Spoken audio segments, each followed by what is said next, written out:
बिस्मिल्लाहिर्रहमानिर्रहीम। अस्सलाम वालेकुम। आज हम स्वीडन के अंदर बैंक से लोन लेने के बारे में थोड़ी सी बात करते हैं कि आप बैंक से लोन किस तरह हासिल कर सकते हैं और किस तरह उसको इस्तेमाल कर सकते हैं।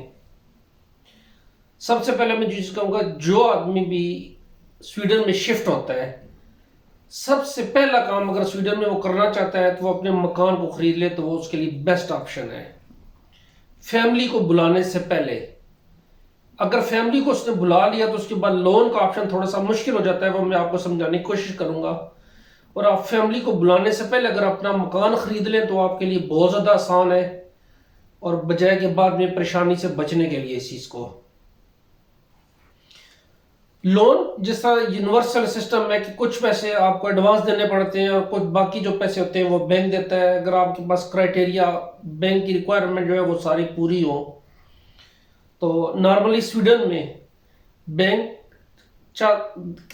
अगर आपको लोन देना चाहता है तो वो कहेगा जी 15% मिनिमम अमाउंट आपने देनी है, 85% आपको बैंक लोन दे सकता है, मिनिमम 15%। अब आप ये भी कर सकते हैं, आप कहें जी आधे पैसे मैं देता हूं आधा पैसे बैंक देना देगा, तो उसमें ये होगा कि बैंक आपका इंटरेस्ट जो जिसको आप शरह सूद बोलते हैं वो कम हो जाएगी, क्योंकि बैंक का रिस्क कम होता जाएगा।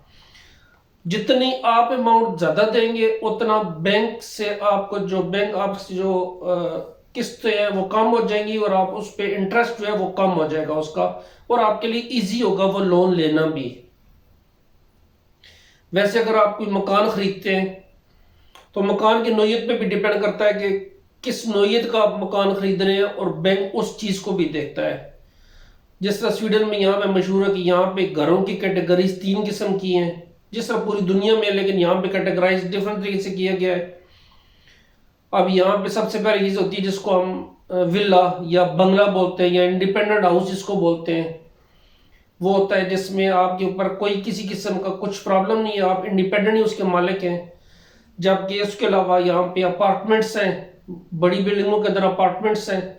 उन अपार्टमेंट्स को चलाने के लिए एक एसोसिएशन होती है, उस एसोसिएशन की फीस भी होती है जो मंथली वो आपसे लेते हैं कि उस अपार्टमेंट के मेंटेनेंस, उसकी लिफ्ट का खर्चा, उसके गार्डन का खर्चा, उसकी सफाई का खर्चा, वो सारे वो आपसे मंथली उस चीज़ में लेते हैं।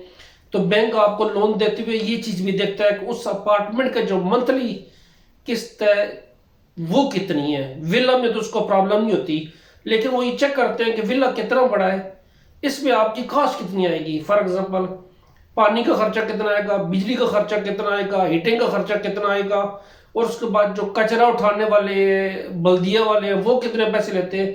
तो बैंक वो खर्चा भी सारा कैलकुलेट करता है। वो इसलिए कैलकुलेट करता है, अगर आप कहते हैं जी आपकी आमदनी 20,000 है, तो बैंक अगर ठीक है यार ये मंथली आप कितने खर्चे हैं 4,000 के या 3,000 के, प्लस आप कितनी किस्त बन रही है तो आप अफोर्ड नहीं कर सकते। इसलिए बैंक हर चीज को जाके, इन चीजों को भी जाकर देखता है, एसोसिएशन की फीस को। उसके बाद वो बैंक डिसाइड करता है कि ठीक है जी हम आपको इतना इस मकान पे लोन दे सकते हैं। ये मुमकिन है कि बैंक आपको पहले अप्रूवल लेटर एक बना दे और कहे जी कि ठीक है आपका मैंने 1 मिलियन का लोन अप्रूव कर लिया है। जब आप जाकर मकान को देखें तो बैंक अगर नहीं, इस मकान के लिए मैं आपको नहीं देता। तो इसलिए ये चीज अपने माइंड में रखिएगा कि जब आप मकान खरीदते हैं जिसपे आप लोन लेने जा रहे हैं, उसकी फीस जो है मंथली वो बहुत इंपॉर्टेंट रोल अदा करती है मकान को खरीदने में। अगर विला खरीद रहे हैं तो इतना बड़ा मैटर नहीं, इतनी बड़ी फीस उसकी नहीं होती।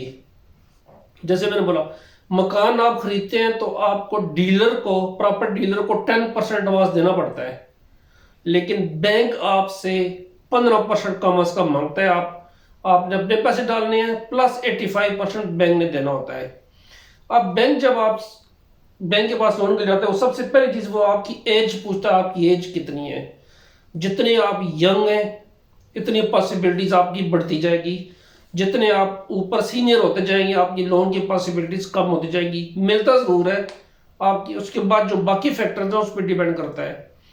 जो एज के बाद जो दूसरा फैक्टर जिस पे डिपेंड करता है आपका लोन, वो आपकी सैलरी होती है कि आप कितना कमा रहे हैं। अब आप 15,000 कमा रहे हैं तो उस पर भी कुछ दे देंगे बैंक, अगर ठीक है जी आप ज्यादा अपने पास डालें हम थोड़े कम आपको दे सकते हैं। मेन चीज बैंक ने ये देखना है कि आपके खर्चे जो है वो किस तरह पूरे होंगे जाके। तीसरा ऑप्शन जो बहुत इंपॉर्टेंट ऑप्शन है कि आप शादीशुदा हैं या नहीं शादीशुदा हैं। अगर आप शादीशुदा हैं तो समझ लें कि आपका जो लोन का काम है वो थोड़ा सा मुश्किल हो गया। और भी जाके उसमें क्या होता है, आप बैंक को बताना पड़ता है कि जी आप घर में कितने फर्द हैं, आप हैं, आपकी बीवी है, आपके बच्चे कितने हैं। अब आपके बच्चे भी जितने ज्यादा होते जाएंगे उतना बैंक से लोन मिलना मुश्किल होता जाएगा, क्योंकि बैंक ये कहता है जी कि एक तो आपकी बेगम का खर्चा, उसके बाद बच्चों का खर्चा, वो कैलकुलेट करते हैं कि हर बच्चे में इतना खर्चा आता है, वाइफ पे इतना खर्चा आता है, मकान की जो मंथली फीस उस पर कितना खर्चा आएगा, तो आपके पास आमदनी कितनी है कोई इन सबको पूरा कर सके। उसके बाद जो नेक्स्ट चीज आती है कि जो बच्चों के साथ टोटल मिला के आप कितने बंदे रहते हैं मकान के अंदर। अगर आप 4 फैमिली वाले हैं तो समझ लें कि अगर आपकी तनख्वाह 20-22 हज़ार है तो आपको लोन कोई नहीं मिलने वाला। ये बहुत बड़ा अफेक्ट करता है। इसलिए जो मैं रिपीट कर रहा हूँ दूसरी दफ़ा भी कि अगर आपने मकान लेना है स्वीडन में तो फैमिली को बुलाने से पहले पहले ले लें। आप हज़ार मुसीबतों से आपकी जान छूट सकती है यहाँ पे। अगली चीज जो बैंक चेक करता है वो आपके पास क्रेडिट कार्ड कोई है या नहीं है। वो इसलिए चेक करते हैं कि फॉर एग्जांपल आपने बैंक से क्रेडिट कार्ड लिया, इसकी लिमिट है 50,000 क्राउन, स्वीडिश क्राउन। तो बैंक कहता है इसके पास 50,000 का क्रेडिट कार्ड भी है, ये हमसे 5 लाख लोन भी मांग रहा है, तो इसका मतलब भी इस 50,000 को भी यूज करेगा। तो वो जो आपको लोन देना चाहते हैं उसमें से 50,000 की अमाउंट नीचे रख लेते हैं। नीचे रखने मतलब आपको कम देते हैं कि अगर आपने क्रेडिट कार्ड यूज भी किया तो आपका मंथली जो है वो गुजारा वो चल सकता है उसमें जाके। उसके बाद बैंक ये भी देखता है जी कि आपने कोई और लोन तो नहीं लिया हुआ। कोई और लोन लेने का मतलब क्या है, क्या आपने गाड़ी खरीदी हुई है उस पर लोन लिया हुआ है, या आपने किसी सुपरमार्केट से टेलीफोन लिया हुआ है उस पर भी लोन लेकर टेलीफोन लिया हुआ है। तो वो चीजें भी काउंट करती हैं बहुत ज्यादा इस चीज में जाके। अब लोन लेने के लिए स्वीडन के अंदर जो सबसे सुपीरियर चीज आती है, जो पहली चीज आती है कि वो आपकी क्रेडिबिलिटी कैसी है। जब क्रेडिबिलिटी को देखते हैं तो उसमें 2-3 मुख्तलिफ चीजें आती हैं। सबसे पहली चीज जो आती है वो आपके बैंकों के साथ, आपका मुख्तलिफ इदारों के साथ लेन देन कैसा है। आप बिजली के बिल टाइम पे जमा नहीं करा रहे, आपको नोटिस आने शुरू हो गए। आप घर की जो फीस है या घर का किराया आपने टाइम पे नहीं दिया, आपको नोटिस आना शुरू हो गया। आपने कोई सामान किस्तों पे लिया हुआ है, वो आपने किस्तें बर वक्त पे नहीं की, आपको नोटिस आ गया।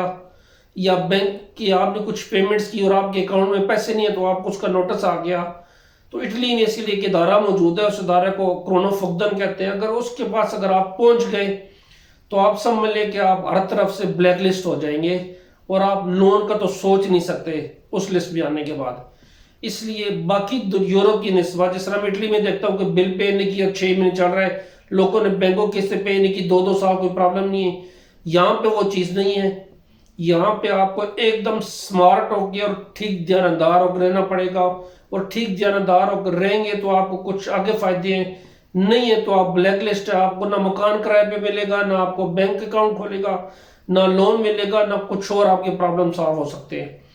एक रेड बुक में आने का मतलब है आप 3 साल के लिए आप ब्लैक लिस्ट में चले गए जब तक आप उसी से बाहर ना आए। तो जैसा कि मैंने शुरू में कहा कि फैमिली अगर आपके साथ है और आपके बच्चे भी हैं और आपकी तरह 20-22 हज़ार तो आपको लोन नहीं मिल सकता। लेकिन अगर आपकी मिसेस काम कर रही हैं और वो सैलरी ले रही हैं, नो मैटर्स कितनी सैलरी ले रही है, 10 ले रही है, 12-14 हज़ार ले रही है, ये मिनिमम सैलरीज है स्वीडन में।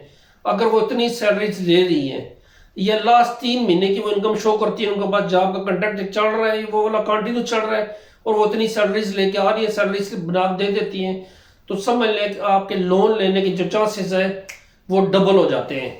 और ये सबसे बेस्ट ऑप्शन है। अगर आपने फैमिली बुलाने से पहले लोन लें तो आपको इजीली मिलेगा, नहीं है तो फिर मिसेस के जो जॉब के पेपर्स हैं वो लाजमी साथ होना चाहिए लोन लेने के वक्त, और उसमें आपको यकीनी तौर पे लोन लाजमी मिलेगा।